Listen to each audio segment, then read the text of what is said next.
What's up, nerds and nerdettes and wee little nerdlings all?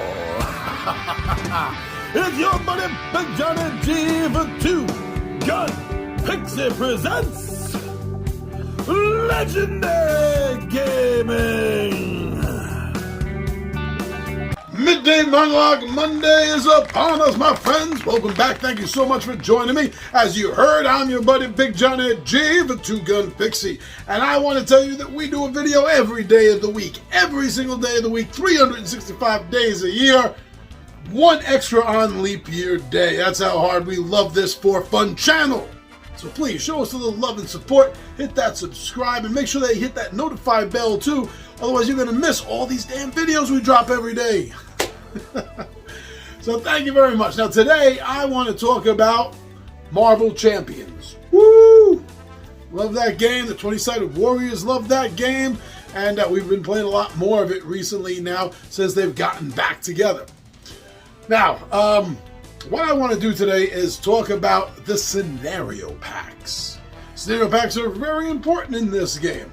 And there's a few of them that are out. Another one just dropped out by the time of this video anyway. So we're going to mention that at the end. But yeah, so let's check out what I consider the best ranking of the Marvel Champions, the card game scenarios. So I'll join you down the table, everyone. Let's get down there and talk about Marvel.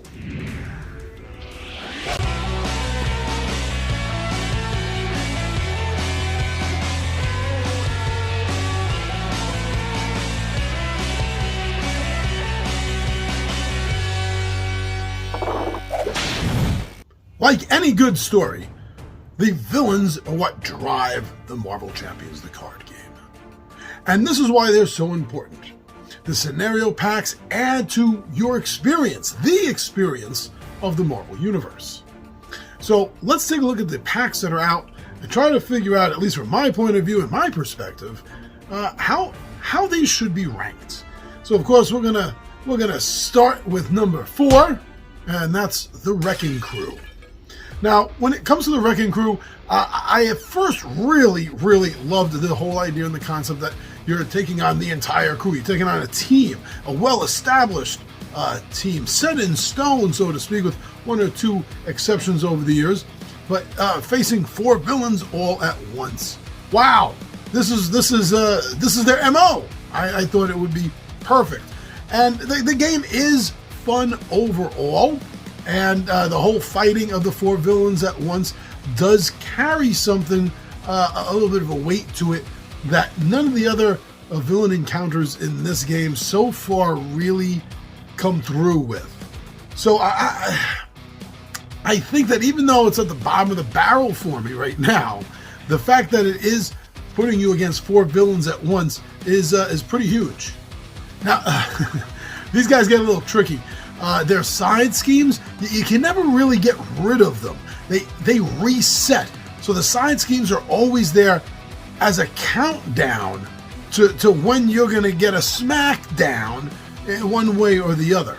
And they pile on. Don't forget, there's 4 in the Wrecking Crew. And they each have side schemes, side missions. And these are going to pile up and they're going to keep piling on you. So this adds a certain level of tension and anxiety that's not in all of the scenario decks, and that's cool. Another cool aspect I like about this is that each of the 4 villains is really that. They're their own villain with their own little mini deck, encounter deck, tied just to them. So that's adding a whole other punch here, and going that extra mile of putting in a full set of 4 villains is something else that I think is really cool about this. During the course of battle, even though there's only one active villain, something else I like about this is that you never know if that active villain is going to stay the active villain. There are so many cards in their decks that will pass the mantle of active villain back and forth between the 4 of them. It could get a little hard to keep track of, but this amount of chaos that it throws in, you don't find in other scenarios. And altogether, I really did enjoy it, but it's got to be sitting at the bottom of the barrel, I think, for me.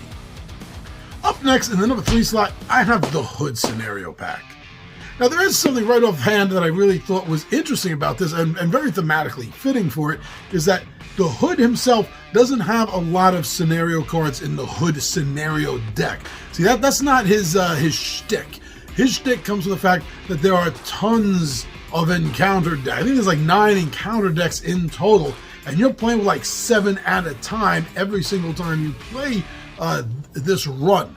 So this is going to be real heavy with a lot of minions. Wow, there are minions everywhere in his deck because of this. Basically, each of the modular set decks for the Hood, the 9 decks, 7 of which you're using, most of them are gangs. Most of them are villains that he has working for him, because that's what he does. But something that's really cool about this is we've seen some of these villains before, like the Wrecking Crew, like Rhino, and they're in his deck now, and they're a little different. The way they work, the way they play, and their effects and abilities are going to be different than when they had their own decks, their own schemes, their own plots and scenarios. But it is nice to see them returning. But it isn't just returning villains. There's also tons of new villains. This scenario pack seems to have a secondary job, and that is to beef up the number of villain scenarios that Marvel Champions the card game has. And it does that absolutely wonderfully. There's also a new standard deck and new expert deck. Sort of like standard 2, expert 2. And these can be used in lieu of the standard, the original decks in their place. And they beef things up a little bit. They add something a little bit different. So that adds to replayability. But this game really doesn't have to worry about replayability now, does it? Altogether, although this really fills out the Marvel universe of villains more than probably any other scenario deck has done so far, it's still only barely above the bottom of the barrel for me, coming in just over the Wrecking Crew. But number 2, the Once and Future Kang. Everything about this game is thematically beautiful, wonderful, and this is no different.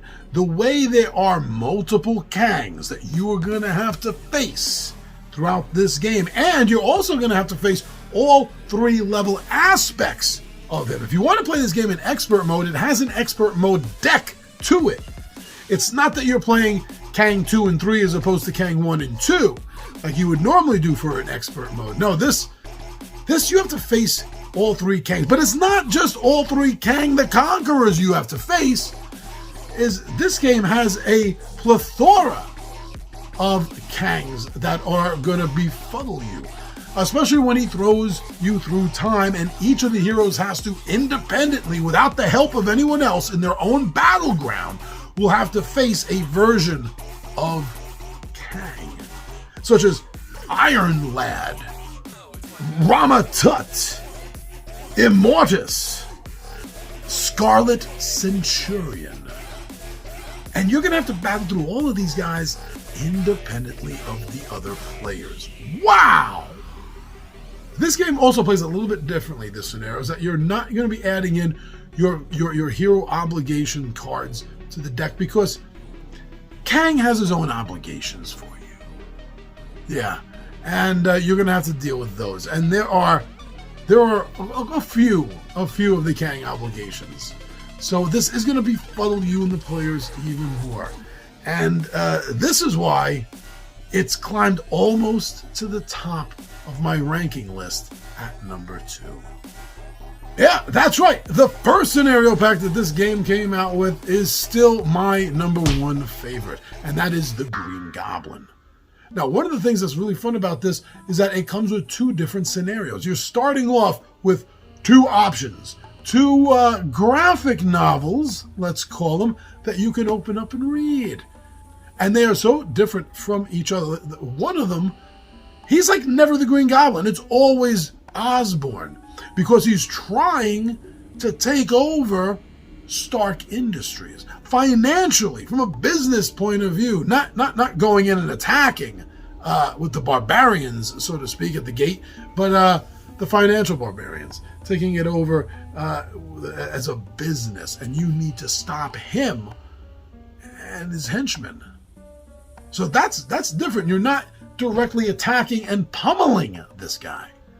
Now that's the other scenario where he's trying to change everyone in New York City into goblin minions. He's trying to gas the entire city. This is a real slugfest. And this is also a minion heavy fight that your heroes are getting into, because so many just people walking down the street, bystanders, are getting turned into goblin minions. Yeah, this is still my favorite go-to scenario pack thus far published and played by Marvel Champions, the card game. Now, I do want to mention, and that's an honorable mention, if you will, because I have yet to play, but there is the Mojo Mania scenario pack, if you're unaware, that was released with the mutant box. So I haven't played this, so I have nothing firsthand to tell you. But I have read that much as the Green Goblin scenario pack is a double pack, this Mojo Mania is a triple pack. There are 3 different scenarios that you are able to play, either independently or campaign link them together. Now that's something the Green Goblin double scenario pack did not do. So this is adding another scenario and linking them together. And another cool thing before I sign off that I saw is that although it is not an actual hero deck, there is at least an ally card for Longshot, an all-time favorite of the X-Men. So that is the ranking right there. Green Goblin ranking in right at the top, and Wrecking Crew all the way down at the bottom, with Hood clawing just a little bit past him, and the Once and Future Kang waiting to slip possibly maybe into that one slot in a future ranking system. So what is your ranking? What is your personal ranking? Or what is your favorite of the Marvel scenario packs? And one more question. Is there a scenario pack you wish they would come out with? Thank you very much for checking out this video. I'm your buddy Big John Ed G for Two Gun Pixie presents Legendary Gaming, and I am out of here.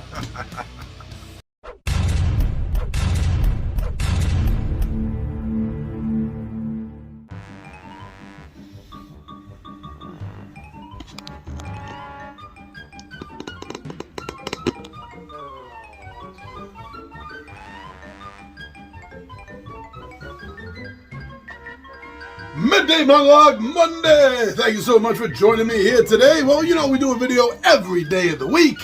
We love doing it. This is a for fun channel, so thank you for supporting us. That means even more because we are not. I'm not doing any of this beginning. All right, let's do this again. 1, 2.